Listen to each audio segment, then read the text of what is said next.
Awesome. Well, we will start with a rapid fire icebreaker. This is how we start every show. So let's start with what is one fact about you that surprises people? That I'm sober almost 7.5 years. A lot of people, when they first meet me, it kind of shocks them a bit Yeah. because I think it's more and more prevalent.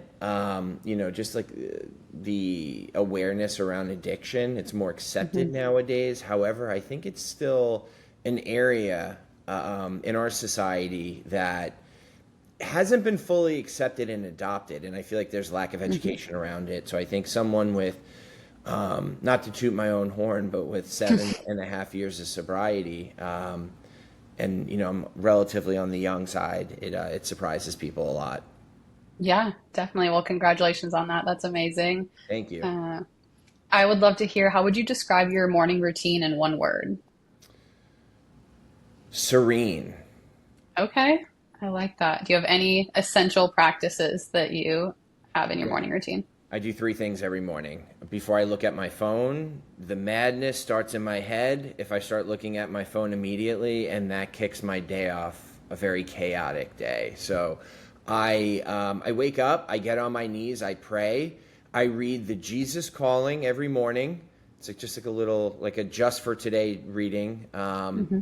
and then I do inventory. I write fleeting thoughts down in my head, just to kind of get them out and clear the mind. And I find myself to be much more productive throughout the day when I do that.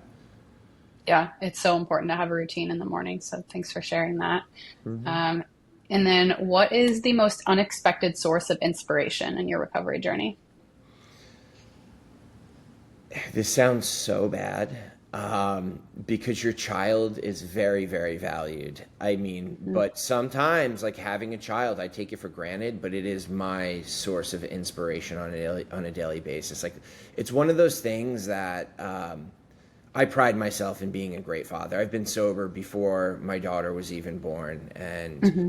I had her at 2 years sober, and she's been such a she's helped me with patience. She's helped me with love. She showed me a whole new love that I've never had before. So it's one of those things that you look back and you're like, wow, my daughter has done like all of this stuff for me, and it's someone so much younger than you, and getting that and receiving those gifts from someone who is 10% your age. um, Yeah. I mean, I'm not 50, but you know what I mean. Yeah, that's beautiful. I love that. Last rapid fire question. If you could have dinner with a historical figure who overcame adversity, who would it be? Or any Um, historical figure? yeah, I would say, oof. I hate to sound cliche, but Bill W., the founder of I can't say the name on here, but Hmm. of a 12-step program that I'm Yeah. very fond of. Hmm. Zero resources. This guy stayed sober and built a program and documented his story, um, with real essentially nothing, and Hmm. so that others could follow behind him and millions of other people get sober after him. So. Yeah, absolutely. Well, thank you for that. I want to welcome everyone listening to the Clinically Speaking podcast, and I want to thank you, Kevin, for joining us as our guest today. I'm going to pass it to you to share a little bit about yourself and your mission at Rise Above. Yeah, of course. Just grabbing my water. Well, first off, I want to thank you for having me on. Anytime I'm asked to speak on a podcast, around recovery, addiction, or even just like a service commitment, it's truly an honor. And because people did it before me to help me, and Hmm. it's vital in recovery to know that you're not alone and sharing your experience. It's such an honor. So yeah, I started my podcast about a year ago. So I got sober in 2018, and I started Rise Above with Kevin Lanning last year, because if we go back to the beginning of COVID 2020, I was working at Google in New York City. Everyone was working remotely.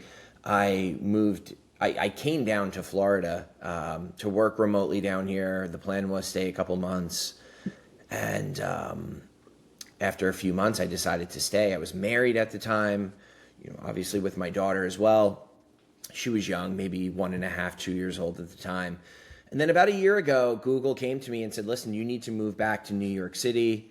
Everyone's going back into the office in order to keep your job. Otherwise, you will have to resign. And during the time down in Florida, I ended up getting a divorce. And I chucked this up to a program of recovery. Me and my ex-wife have a great relationship today, and like we're very good friends, and we co-parent very efficiently, peacefully, because we put my daughter first and her mental health first. So I am not a part-time dad. I'm a father first before I'm anything, before I'm an employee.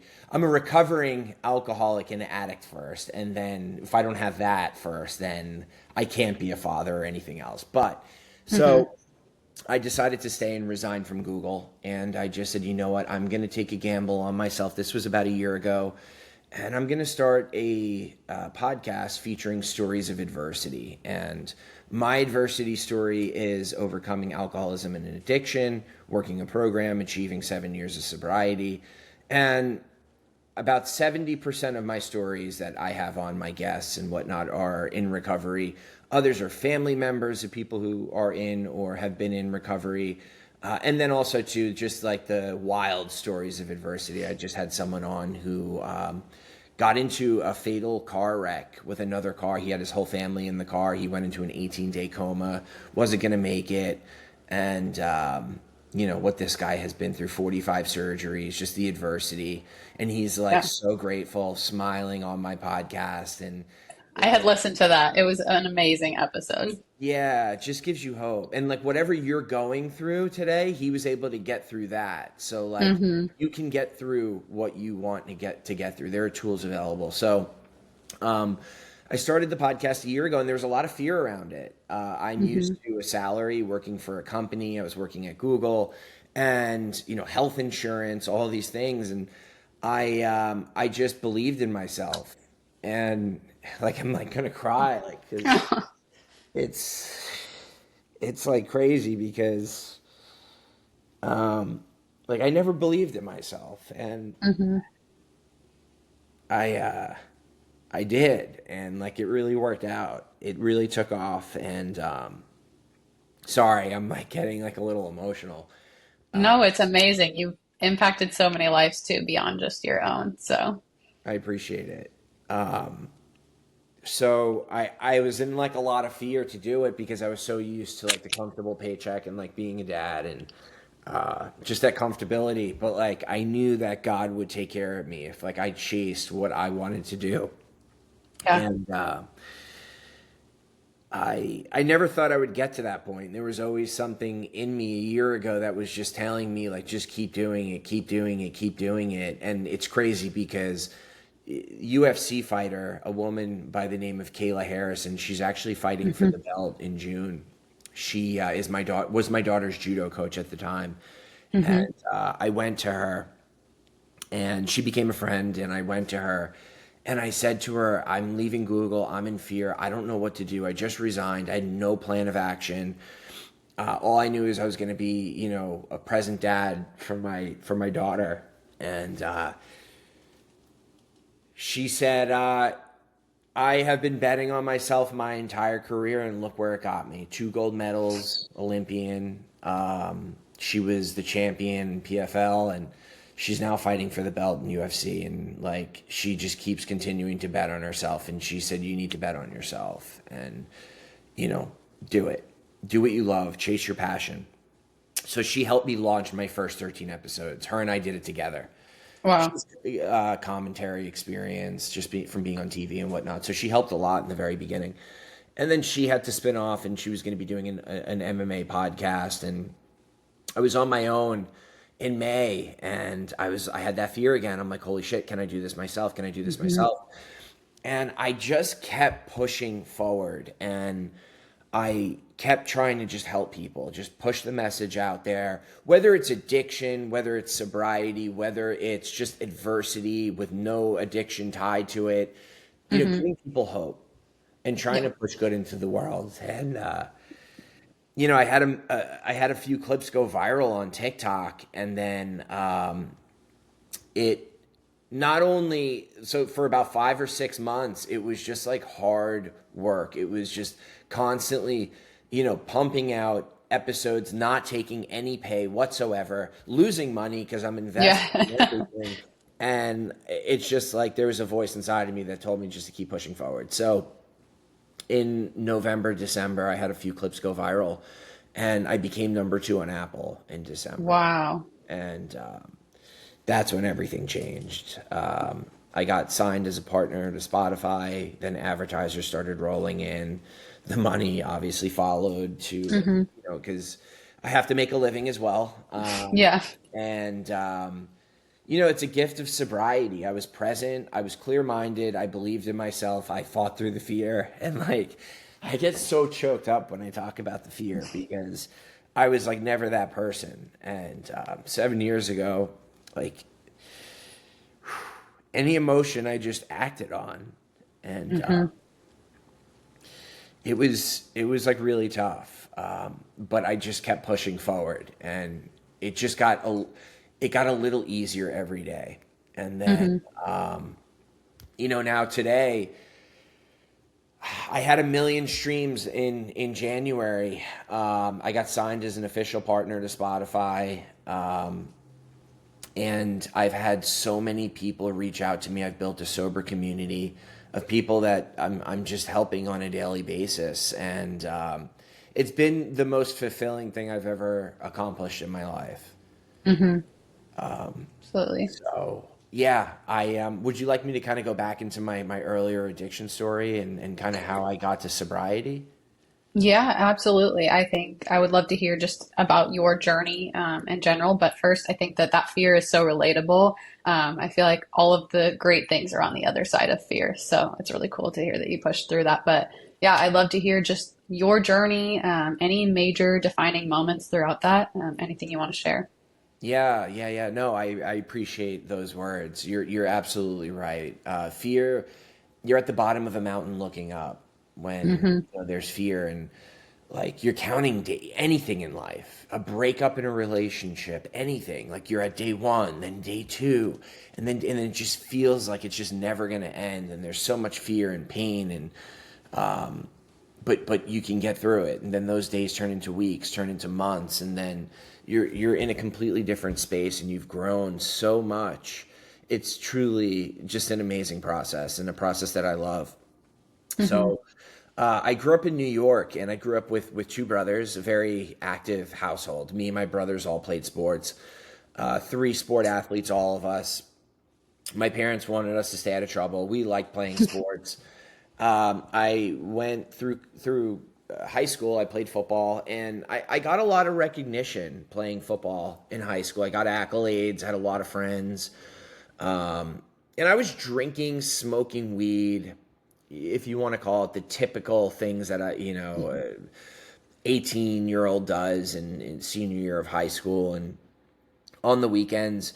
Then I got to college, and I played football in college. I got a scholarship to play Division I football, and I remember showing up on the field, the summer camp, going into freshman year, and it was just completely like it was the fear set in, and it was like I am the king of half measures. If I am not the best at something and it's a little bit of effort just to be the best, like if I am not that, I want no part of it. And I remember walking out onto the field, and these guys were twice my size, much faster than I was, and the fear just set in.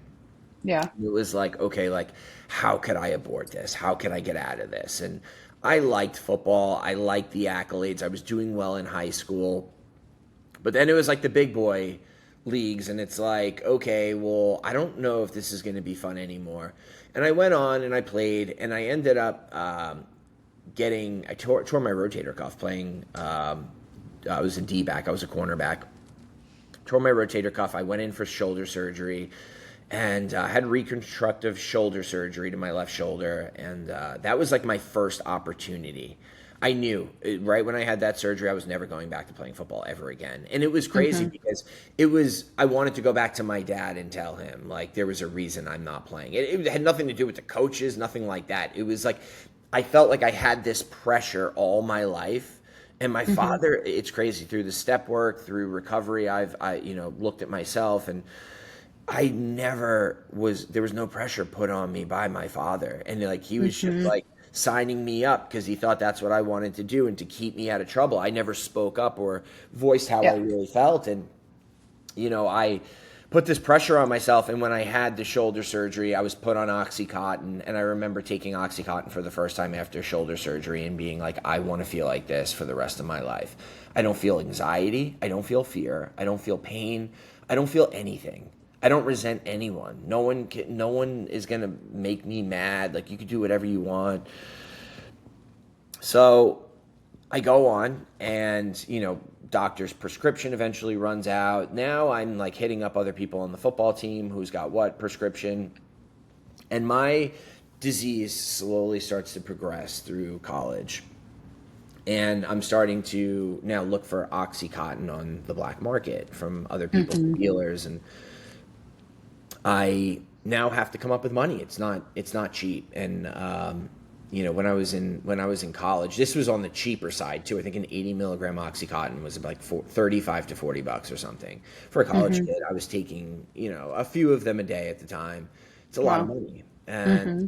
um, I'll never forget. I was at a bar one night, and I meet this dude at the bar, and he was the manager of my school bookstore.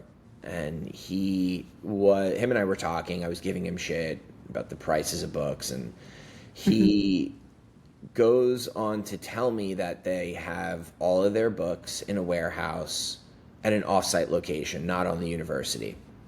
And I was like, well, if your Hmm. books were missing, like, would they know? He's like, absolutely not. They don't take inventory of these books. They're actually very poorly managed. I said, well, do you think if I got 10 orders and went to that warehouse, would the warehouse be open, and would I be able to grab 10 textbooks that I need? And he's like, absolutely. Here's my number. Let's talk. We end up doing it. And the first time that we did it was 10 bucks. I took 10 orders, and I wanted to make sure that when they sold them back, that there were no hiccups, that this guy really was being truthful with me about, like, whether they were taking the inventory or not. So if someone went to go return them, they wouldn't get in trouble. We Hmm. do the 10 books, everything clears. The deal was cash only, half off everything. So if it was a $200 textbook, you got the textbook for $100 cash, and then you Yeah. obviously keep whatever you returned it for. So we did about 10 books, 1,000 bucks. We split it 50-50, 500 each, me and him. Everything goes through perfectly. The next semester, we decide, okay, let's up it to 100 books, $10,000. Great, five. Then the next year rolls around, and we're like, all right, well, let's do quarter classes for the fall semester. Let's do fall semester, and then the second quarter class for the fall semester. Then we're going to Hmm. do winter classes. Then we're going to do, spring semester, and then quarter classes for the spring semester, and then summer. We ended up doing $200,000 worth of books. Oh my goodness. Doing it. We split it up, and I short him a little. I Hmm. felt like I have done all the work, so I'm going to keep 120,000. He'll take 80 grand. Next year comes around. We do the same thing all the way up until spring semester. I go in spring semester to get the books. I take the first 10 out of the warehouse, put them in my truck, go back to get the second 10. As I'm going back, there's two police officers standing there with the school bookstore manager, the general manager. Hmm. And she's like, this is where all of our books have been going for the past 2.5 years. Like, how long have you been doing this? Are you working with anyone? Like, asking me all these questions. And I mean, I denied it. I said, no. And then I just shut up. And then I was handcuffed. I was brought to the precinct. I was arrested. I have to call my dad, and I have to tell him, like, what I did. I was locked up. I needed to get bailed out. My father was beside himself. Hmm. He was completely, I mean, freaking out on me. Your mother, we're not telling your mother about this. And then he ends up bailing me out. I get out, and I want to say I I end up getting an attorney. The school kicks me off campus. They terminate me from the university, and they take away my scholarship before I was found guilty in the court of law. Hmm. So innocent until proven guilty. My attorney makes a case and brings it back to the dean of my school and said, "Listen, you guys, he hasn't been found guilty in the court of law. You've already taken action. You can't do that." So Yeah. they end up pulling back everything and dropping all charges on me. Hmm. So I got no charges pressed against me, and I'm sharing this because number one, in sobriety, I've done a lot of work on this, and the accountability piece is here. I jobs were lost because of what I did. Hmm. You know, the mother, let's say potentially the mother who, let's say single mother who has two kids at home, is working at the bookstore to make ends meet, potentially could have lost her job, and I impacted that family because of my addiction and my greed and what I was doing. I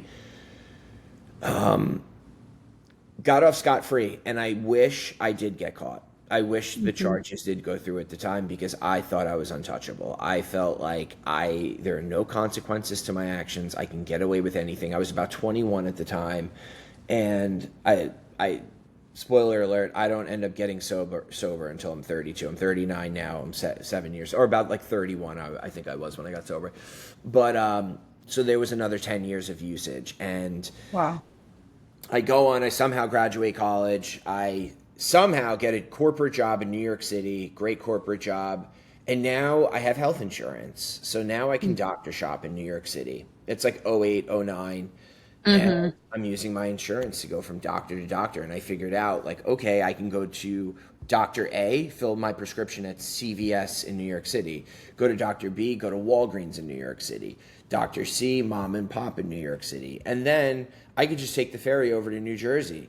I could just do the same thing Um, over in New Jersey because it's not, the databases weren't linked yeah. state, nationally yet. And they were all paper prescriptions. So I was doing that for about a year or so. I then get a letter from the FDA, Food and Drug Administration, saying that there was a 6 month lag when it was the paper prescription. So it was Uh, February, I think, of 2009. In August, they send this notice to me saying, you filled 2,500 Oxycontins in February. We basically know what you're doing. If you continue to do it, charges will be pressed against you. So that scared me straight for a little bit.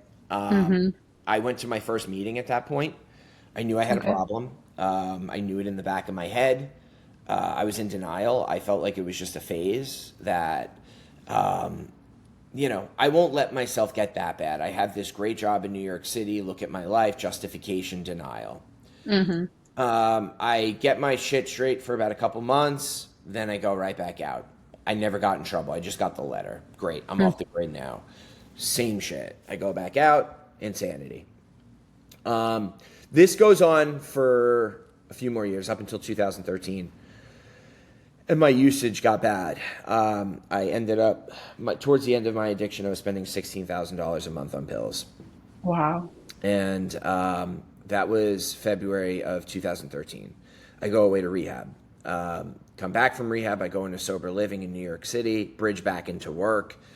Start going to meetings and really start taking things serious. I get 3.5 years of sobriety. I'm going to meetings. I'm sponsoring people. Now, this is important. I started doing step work. I did up to my ninth step, and I Mm-hmm. kind of coasted up until 2 years in sobriety. I did my ninth step, and I kind of coasted. It's amends, making amends to people that we have wronged, and I kind of coasted.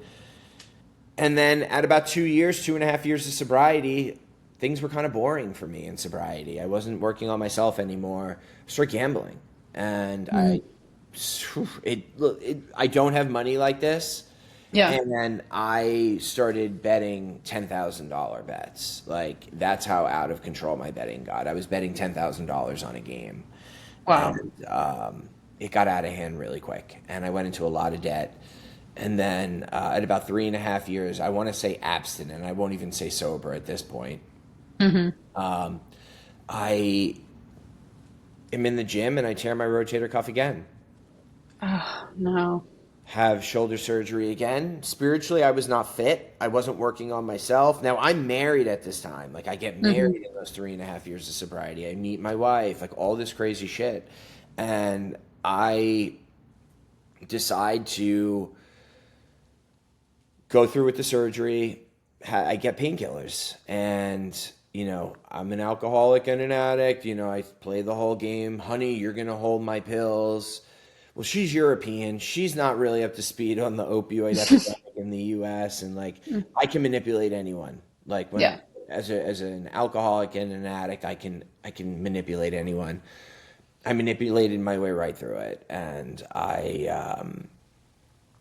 went right around her back and I started stealing pain meds, and then I went back to the doctor. I finagled more prescriptions, and then it was right back to the streets, meeting up with people in the Bronx, meeting up with people in Harlem, meeting up with people I shouldn't be meeting up with, or in areas I Yeah. shouldn't be in. And that went on for a year, about a year and change, year and 3 months. And that year and 3 months was worse than any other times using prior to that 3.5 years of sobriety. And I hit a bottom again, really Hmm. bad. I ended up getting fentanyl pressed pills that I did not know. I thought they were regular pills, Oxycontins, and they were fentanyl pressed. I ended up driving down the road and I spun out. I hit another car, totaled another car, ran from the scene of the accident. And then the crazy thing is, I have a good family friend who was in law enforcement. I was able to weasel my way out of that one. Then about a week later, I get intervention by my entire family. And everyone was just like up in arms about what had been going on and everything. And I was still in denial. Like, it wasn't me. It wasn't me. Like, someone's been using my prescription history, like, filling prescriptions I Hmm. wasn't there for that. I'm just making up bullshit. Yeah. And I look horrible. And my father looked at me and said, "The only way you're going to get sober is if you go away." I said, "I'm not going away. I know the meetings I got to go to. I can do this." And he goes, "You're not going to stay sober." I'm like, "Oh, yeah, watch me." So the next day, I go to meetings, and that is my sober date today. It's February 19th of 2018. At Wow. 20 days sober, I hadn't fully immersed myself in the program yet. I went to meetings and stuff, but like I wasn't starting my step work, and I um, I had an urge to use, a really bad urge, and I was leaving my apartment, and my I turned to my wife at the time and I said, "Listen, I have an urge. I want to use." And she said, "What did they tell you to do in the meetings?" I said, "Call my sponsor." She said, "Call your sponsor." I call my sponsor. It's Sunday night. He has a family. He's at dinner with his family. He drops what he's doing and meets me at the Starbucks down the street. It was like 6 p.m. or something like that.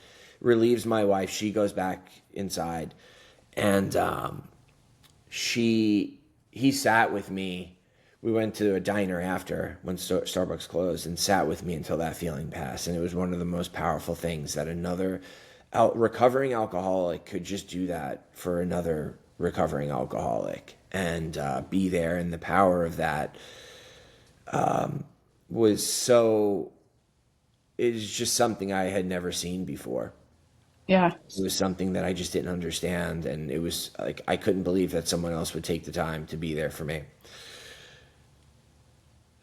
So I end up, going to meetings. I go back Hmm. to meetings after that and stay sober through it. And he meets me at a meeting every single day. And I put my hand up and I said, I'm Kevin. I'm an alcoholic. I have, 21 days and I wanted to use yesterday. And I just kept holding myself accountable by being honest in the meetings. Yeah. Then I jumped into step work. Then I got a commitment. Then I got a home group, and I started taking all the suggestions. To date, I now sponsor guys. I give Hmm. back to other people. That's amazing. Thank you. And yeah, it's like I have worked all my steps. I made my amends. I make financial amends on a monthly basis to my school for what had happened. Wow. Yeah, and It's really powerful when you said, I wish I would have gotten caught. I think that shows a lot of growth. Not many people would say that. But that's really cool to hear you say, and just, the journey, because there was one time you could have gotten caught, another time you could have gotten caught. Um, and I'm curious, you said the first time you went to rehab, what made you go to rehab that first time? Was it yourself? Was it someone else that kind of helped you? Yeah, so um no, it was like everyone in my family saying you got to go to rehab or we're not going to talk to you anymore. And I was Yeah. just like, but that actually didn't make me go. It's crazy. Like they were saying that. I got intervention in 2013 as well. They got an interventionist, and then the interventionist just spoke to me. Hmm. Okay. And he said, "Listen, you're only bullshitting yourself, man. Like you're gonna, what do you value in life?" And he wrote it all on this board, and he just wiped it away and said, "This is what you're gonna have if you continue to use, if you even live." Yeah. And I related to what he said, and because I was able to relate to what he said, I was able to buy into it. And I said, "You know what? Maybe I can go away. Maybe Hmm. I can do it." And yeah. So like I'm That's thankful for powerful. that guy and him being able to share his feelings and like what he went through so that there was some kind of credibility in listening to what he had to say. Yeah. It's really cool to hear about the impact that your sponsor had on you as well, and, meeting you and just walking you through those feelings, because they've been there before. And I think that's so important to find people who have been where you've been, to kind of learn from them and to learn how to move forward. Yeah, for sure. It's look, the program, I mean, I understand it now. At the time I didn't understand what he was doing and why he was doing it. And I'm like, what do I owe him? Like, do I have to pay Yeah. him for this? Like all this crazy. And that wasn't the case. It was just to help Hmm. him stay sober. And Yeah. I've done that for guys many times. So Yeah, definitely. I'm curious, what advice, if you could go back, would you give your younger self? yeah, it's okay to ask for help. I knew that I was getting my, like, there was like a little voice in the back of my head that was always saying, like, you might be in too deep, you might be in too deep. But I was like, no, like, it's not going to happen to me. But I was also pushing myself forward by saying it's not going to happen to me, like with ego. And that ego was trying to override my ability to be vulnerable. Hmm. And it was like it's okay to ask for help. Like it really is. It's okay. Like there are plenty of Yep, people that are going through similar, if not worse, situations than you. And exactly. it's, I was always like, oh, I got to be a man about it. Like I got to be a man and figure this out on my own. And it's just a phase or whatever. But like the real hero in yourself is the one asking for help and getting the help that you need and speaking your feelings and again being vulnerable. Like that is, I was so scared to be vulnerable as a man. Hmm. Yeah. And I'm not like that anymore. So yeah. Yeah. I always say vulnerability breeds vulnerability. So you don't know what other people are going through, and you being vulnerable could just help someone else. And you just have no idea what people are going on behind closed doors. People can just cover it up and go to their job and look like everything's fine. But a lot of people are struggling behind the scenes. So yeah, I agree with that, definitely. Yeah. And I'm curious, in the beginning, you mentioned how some people still have some misconceptions or things around addiction and recovery. Is there anything that you wish people understood about addiction, recovery, or any stigmas that you really see today? Well, okay, so yes, I did say about the stigma, but I do Mhm. want to say like a misconception that I believed when I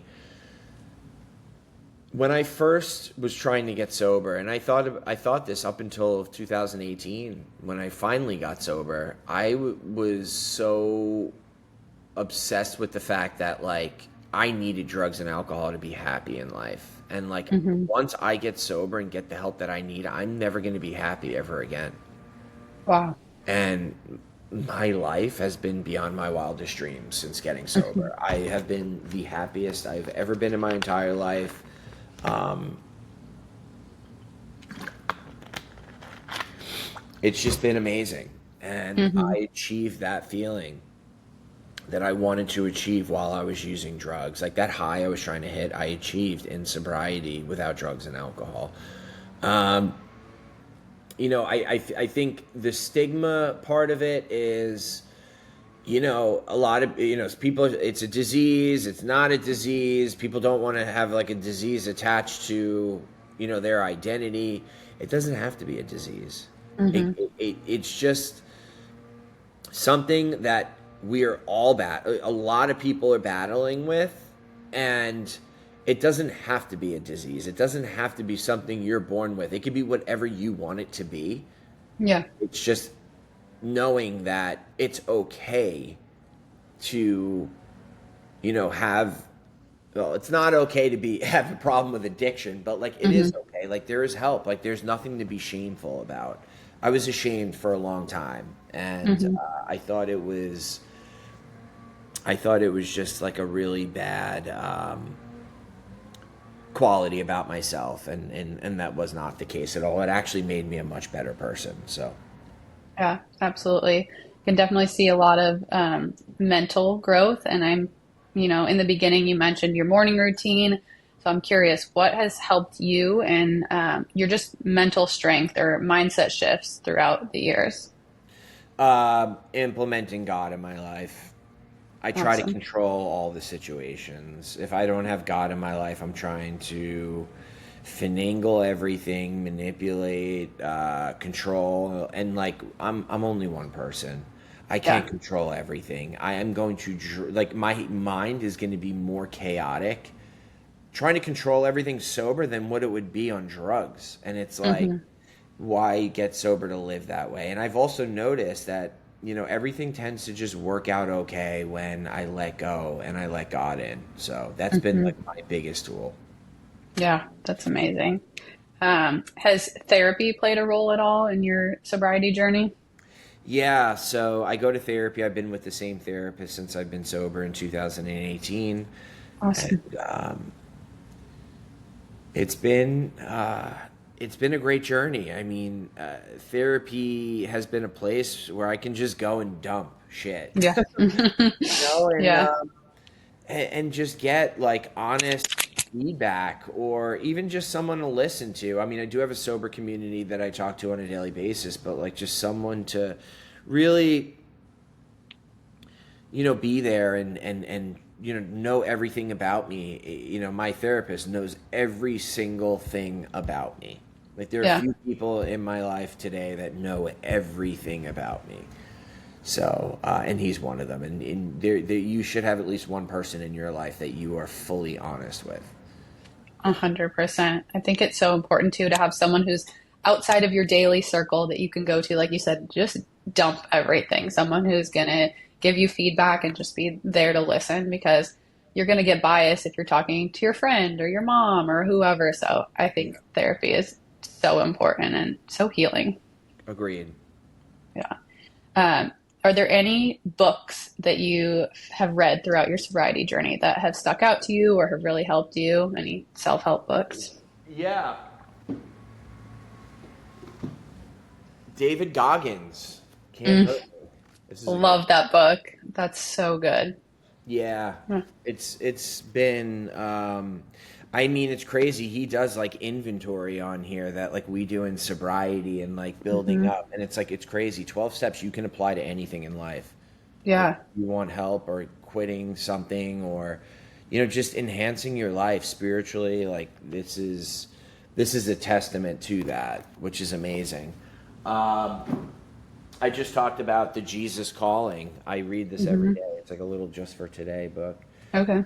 It's crazy because I feel like it always applies to whatever I'm going through every day. Yeah, yeah, So, yeah, those are two I would strongly recommend. Yeah. yeah. That's great. Um, well, let's finish up, on the topic of mindset. Any small but powerful changes that you think you've made throughout your recovery journey? I know people think that they have to do everything all at once, which it's all little changes. So what are some things you would recommend for people to start with? Yeah. So you know what? So I'm gonna reframe your question. Yeah, absolutely. So I'm gonna get a little creative, and I'm gonna say, when you first get sober, it's like you have to almost like change your entire life overnight, and Hmm. it's like it seems like so much, and it is a lot. And there were many things that I needed to do. There wasn't one small thing, I'm a big advocate of you need to take all the suggestions because I was the king of taking the suggestions that I wanted, and I got the results that I didn't want, which was Hmm. a relapse. Um, so I would say to level set in your head, keeping everything within a day. Okay. Keeping like setting goals for your day. When you wake up in the morning, do you want to pray? Do you want to meditate? Just coming up with different milestones. Am I going to make a meeting today? Do I have a commitment today? Just am I going to call 3 other people who are in recovery to help build my community? The keeping it within the day has been like the most essential tool in my sobriety, like most instrumental tool in my sobriety, because alcoholically, I'm thinking about a year from now, and like I have to do it, 365 days. Like that's insane Hmm. to think about, and it's overwhelming. And I've stopped doing the Yes. program because it's been so overwhelming. So I think the thing there to really highlight is just keeping it within the day and keeping it simple within the day. Yeah, I like that. It's so easy to get overwhelmed, even by thinking about the next week or the next month, let alone the next year. So that's really important to just kind of focus your mind on one day. What do I have to accomplish today? Yeah. Tomorrow doesn't even matter. Why let tomorrow's worries impact today? So, Yeah. Yeah. uh, well, awesome. This has been so amazing to hear about your journey. I would love to hear a little bit about the future. Any exciting projects you're working on, or any future goals that you have? Yeah, of course. I just announced a huge partnership with an AI sober coaching app. It's Wow. called Open Recovery Addiction Help. And, they've partnered with my podcast and I'm working with them. It's been a very exciting partnership. They have simplified the ability to really gain education on addiction and sobriety in all facets. So, for example, like if you're looking to, let's say, you haven't getting into rehab, getting into outpatient is a nightmare, especially with Hmm. like health insurance. Not if you don't have health insurance, if it's private pay, etc. This will help you with that. Like it'll guide you in the right direction. Like those tools were not available when I was getting sober. Hmm. They have, look, there is something about really going to meetings and getting a real sponsor, a human sponsor, but like this helps guide you and this helps educate you. It helps you it holds you accountable. There are accountability measures in the app that you implement and they check in with you and you you look at the progress over time and it's, kind of they hold you accountable of these different measures that you want to implement and goals and whatnot. So, yeah, that's the future. The podcast is still full steam away. We're doing 2 episodes a week now, and yeah, we have some exciting guests coming up, and I might be going to 3 episodes a week in probably next month, probably in May, and yeah, so It's really exciting. it's really exciting stuff, and it's just helping people. The community's growing, the numbers are growing, and Hmm. it's really cool to see. So Yeah, absolutely. And based on your story, what is something that you want someone to take away when they hear this episode, when they hear your story? What is one thing you think or you hope that a listener would take away from that? that it's okay to reach out. You can reach out Hmm. to myself, anyone on my platform. It's okay. It's okay to reach out and ask for help. Absolutely. Yes. And we're always here available at clinic as well to reach out for help. So our DMs are always open. I agree with that, definitely. And then where can people connect with you? Where can they reach out and ask for help? Yeah, well, I have the podcast Rise Above with Kevin Lanning, and then on Instagram it's Rise Above with Kevin. TikTok it's RAW with K. So R rise above, initials with K. So Okay. raw with K almost. On TikTok, Facebook, I'm on there. Rise above with Kevin Lanning.